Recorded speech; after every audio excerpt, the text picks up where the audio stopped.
Bismillahirrohmanirrohim. Assalamualaikum warahmatullahi wabarakatuh. Saya Rima Purnamasari, Guru Bidang Studi Bahasa Indonesia kelas 8. Hari ini kita akan belajar tentang teks berita. Apa itu berita? Berita adalah suatu informasi atau laporan tentang hal yang sedang atau telah terjadi secara faktual dan aktual, di mana penyampaiannya dilakukan melalui media cetak, siaran TV, radio, dan media online kepada khalayak umum. Kemudian ciri-ciri dari teks berita. Yang pertama, faktual dan sesuai fakta. Maksudnya, berita itu harus sesuai fakta yang ada dan bukan opini dari si penulis, serta tidak ada rekayasa.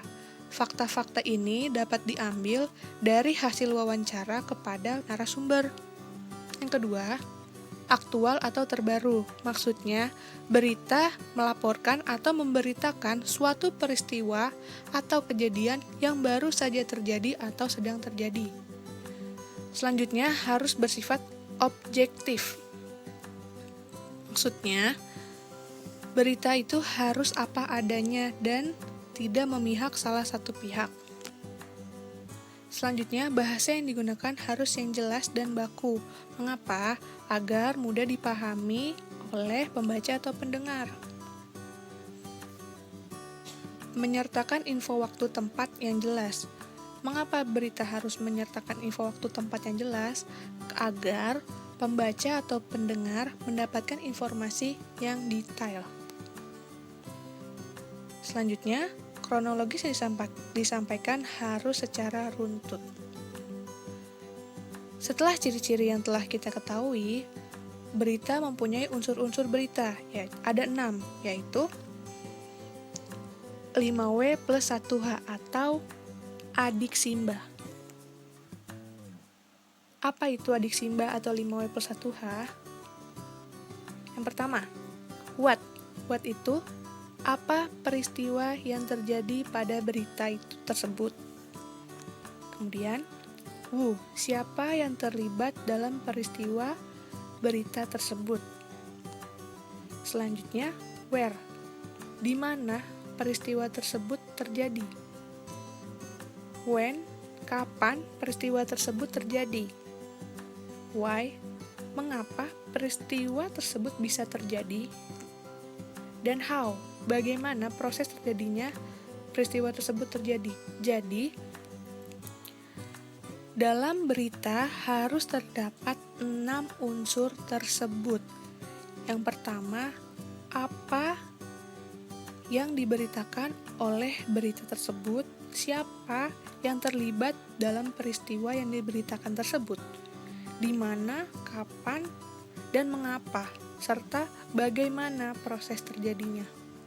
Selanjutnya, di sini ada contoh tentang teks berita, temukan kecurangan pemilihan kepala desa ditunda. Silakan dibaca. Nah, sekarang kita menentukan unsur-unsur yang terdapat dari contoh teks berita sebelumnya. Unsur yang pertama apa? Apa yang diberitakan pada teks tersebut, yaitu tentang pemilihan kepala desa ditunda.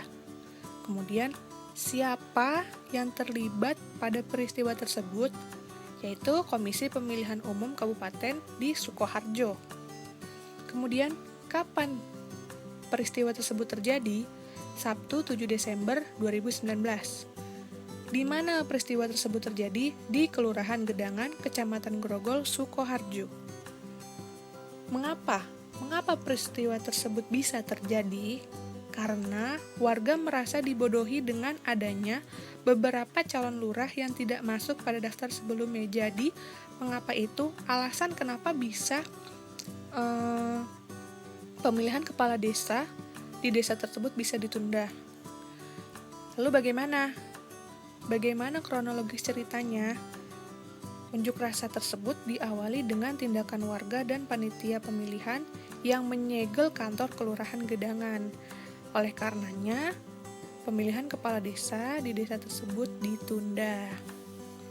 Sekian penjelasan dari saya tentang pengertian berita, ciri-ciri dari teks berita, dan unsur-unsur dari teks berita. Kita akan bertemu di pertemuan selanjutnya. Terima kasih. Wassalamualaikum warahmatullahi wabarakatuh.